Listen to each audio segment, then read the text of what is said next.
Welcome back. We're going to continue with Greece. We're going to talk about the wars of classical Greece here in this lecture, Persian Wars and the Peloponnesian Wars. The greater context here, I suppose, for the Persian Wars is East meeting West. We'll see this occasionally. You see it here with Persian and Greek culture. You see it with Alexander. You see it with the Mongols. You see it with the Silk Road.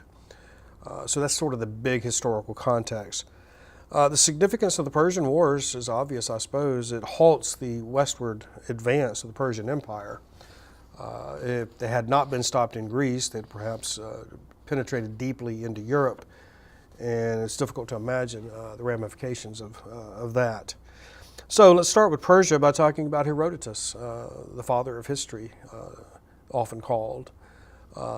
It's Herodotus' histories of the Persian Wars that allows us a glimpse into this long-standing conflict between Greece and Persia. Herodotus used a variety of sources, including eyewitnesses who had actually participated in the events. He viewed the Persian Wars as a story of Greek freedom triumphing over Persian slavery. So that's sort of the great theme of the book. He treated the past that was within living memory. This, of course, is quite unlike the mythological stories of Greece. It's unlike Homer's Iliad and Odyssey, where gods and man act together and commingle.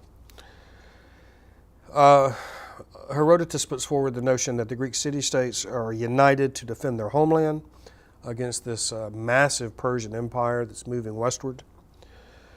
He identifies one of those characteristics of the Greeks. Those who don't speak Greek are referred to as barbarians. Of course, this is a Greek word that's quite common in English today. And of course, the Persians were obviously the greatest of the barbarians, non-Greek speakers.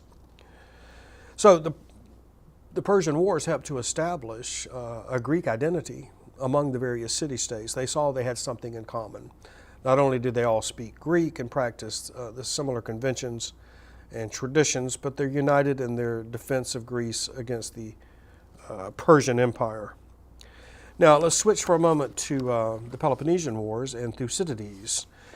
Thucydides wrote, of course, the history of the Peloponnesian War. He was a former Athenian commander. He had been dismissed for failure in battle. He is writing contemporary history, history as it's happening. Thucydides wrote to be read. Herodotus, on the other hand, earlier in the same century, probably wrote to be read aloud to audiences. Thucydides thrives for realism, tries to be objective. He doesn't have any axes to grind, even though he had been dismissed as an Athenian commander earlier. He shows restraint, doesn't try to settle personal scores. And he searches for the underlying causes of the Peloponnesian Wars and finds the causes with men and not with the gods. So let's go back to the Persian Wars for a moment. First phase, it's the 5th century, and Greek civilization is threatened by this expanding Persian Empire. The Persian king Cyrus the Great had conquered Lydia in 546 before the Common Era, BCE. This is the area along the western coast of what today we call Turkey, islands and a thin mainland there adjacent to the Aegean, populated with Greeks. Afterwards, Darius I, the next Persian king, crossed the Aegean and the Bosphorus into Greece proper. The Greek Ionian cities rebelled against Darius's rule in 499 to 94 BCE.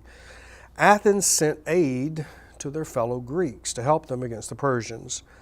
Because of this, Darius declared vengeance on this Athenian interference in his affairs. The Battle of Marathon took place in 490 BCE. The Greek hoplites were victorious in battle. This demonstrated that Persia was not invincible and that even small city-states could prevail against a large empire.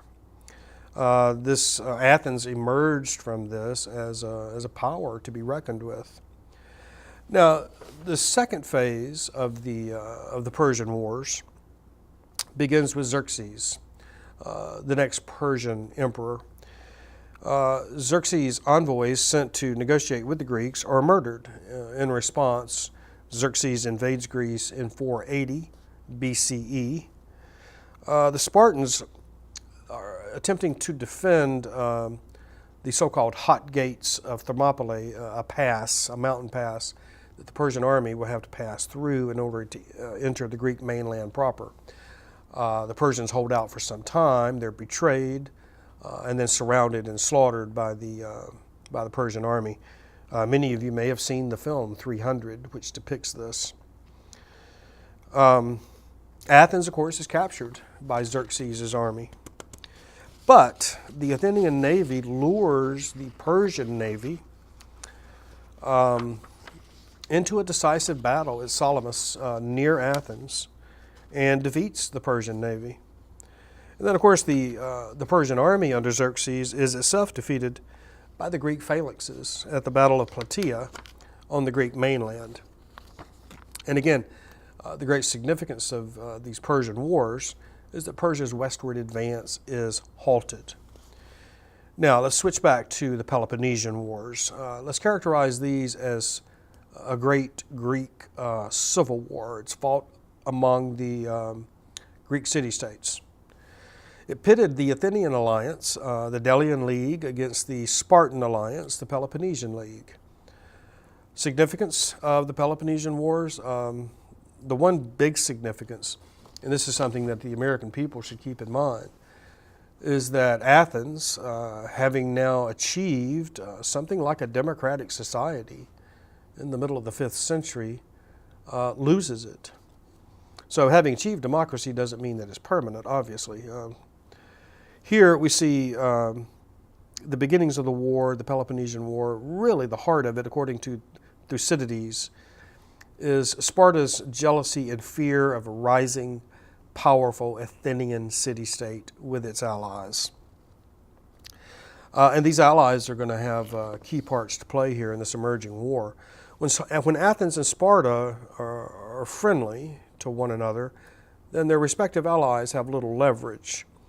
When Athens and Sparta quarrel, then their respective allies have a great deal of leverage. Both the great Greek city-states of Athens and Sparta want to appear to be good allies and feel the need to protect their sphere of influence against the other. I think it's important to note that Athens, a seagoing people, fought by sea. They used their navy to inflict pinpricks attacks along the Spartan coast. Sparta, of course, is a land power, and they want to use their phalanx to destroy the Athenian army. So the two sides are sort of fighting past one another. Athens fighting by sea, Sparta seeking a decisive land encounter. And so neither side can get at the other's true vulnerable points. Finally, a 30 years peace is recognized by the two alliances.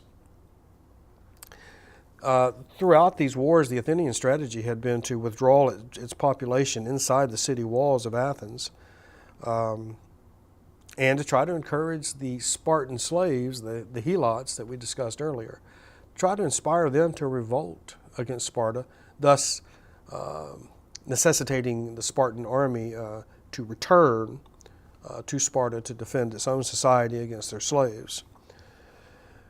Sparta's strategy, of course, was to crush the Athenian infantry in a set-piece battle. Sparta also sought to pick away Athenian allies and bring them over to the Spartan side. And another aspect of Spartan strategy, and one that will be decisive in time, was to block Athenian food supplies. Now, let's talk about the Spartan victory here in the last part of the Peloponnesian Wars. This takes place from 413 to 04 of before the Common Era. Sparta finally realizes that in order to prevail in this war, they're going to have a navy. And ironically, they go to Persia for help. The Persians finance and help Sparta build a navy, which the Spartans will now use to defeat the Athenians. In return, Sparta awards to Persia those Ionian Greeks that lived in Lydia there along the western coast of Asia Minor, or what today we call Turkey. With this new navy, Sparta will cut off Athenian food supply and eventually force its surrender in 404 before the Common Era. Athens is besieged and its walls will finally come down in 404. So let's draw some conclusions from these wars of the 5th century. Again, probably the most important for Persia is that the western expansion of Persia is halted. For the Peloponnesian Wars, Sparta's victory, like I said earlier, it ended this emerging Athenian democracy that had taken root in Athens.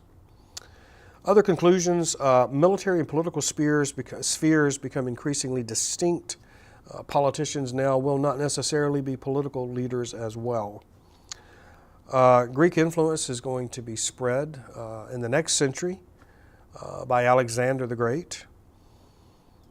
And of course, finally, these Greek city-states will be overrun in the 2nd century BCE by another emerging empire, that of the Romans. So I'm going to stop there with these wars of classical Greece. In our next lecture, we'll talk about Alexander the Great. This will be our final lecture on ancient Greece. Thank you.